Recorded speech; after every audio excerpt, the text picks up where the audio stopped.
usually about 30 to 60 days after you come back, you start to see it. And I myself, I got back as a employed for a year, 2004, 2005, saw some pretty tough things. Something will key a memory, and then you're sort of back into where you were in combat. So PTSD is, to me, an adjustment process and learning to deal with a changed set of experiences. Eventually, you work through it, and you gotta let people know and talk.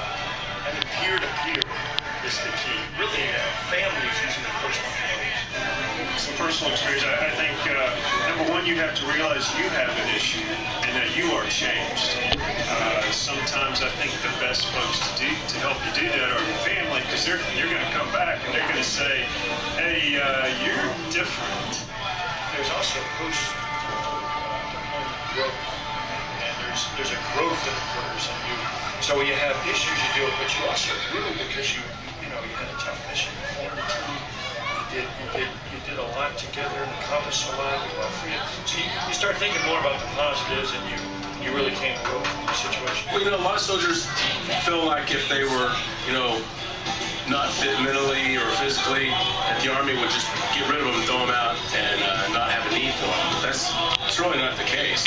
We need soldiers to be recognized, recognize their injuries, whether physical or mental, and so that we can help them. It's going to be a continuous challenge, I think, just to make sure that it's not a stigma and that we encourage soldiers to seek assistance, and I'd include family members because they suffer potentially the effects as well. Just for someone to be able to handle a horse versus a dog, it gives them more sense of empowerment that they can walk this 11,000-pound horse around and make it do what they want it to do.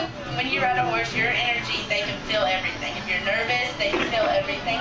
Even with me standing right here, she can feel exactly everything that I feel. It allows them to get close with, something that's big. A horse is, a good-sized animal, and horses need care and attention, and just like a wounded warrior needs, they need care and attention too.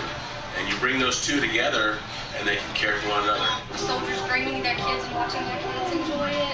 Along with the soldiers getting to ride the horses, it's like a different mindset. It gets them away from the stress of life. Just a different time a different setting that I'm not used to. Just relaxing, not having to worry all the time about the Army stuff and everything that they have to deal with. When you put an event on like this where there's no title, there's no really whatever, they know we're not stereotyped because we're not going and grabbing them and saying, hey, they want to be confident. They still worry about it. And I would say it came a long way. When I first got diagnosed with post-traumatic stress, finally I came back and I didn't do anything. Just focused on work. That's fine, but when you're afraid and you're not around people, you have problems. I went down to the barn one day in 2007. I'm messing around with the horses. I have horses and cows before, but I didn't have, really focused. And I'm there messing with them. And all of a sudden it hit me. And they were mad at me because I didn't feed them. So they were blowing.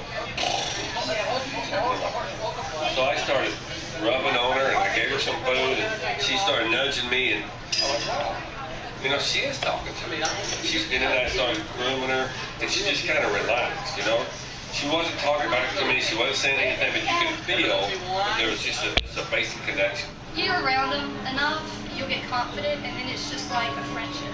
Like you and your best friend.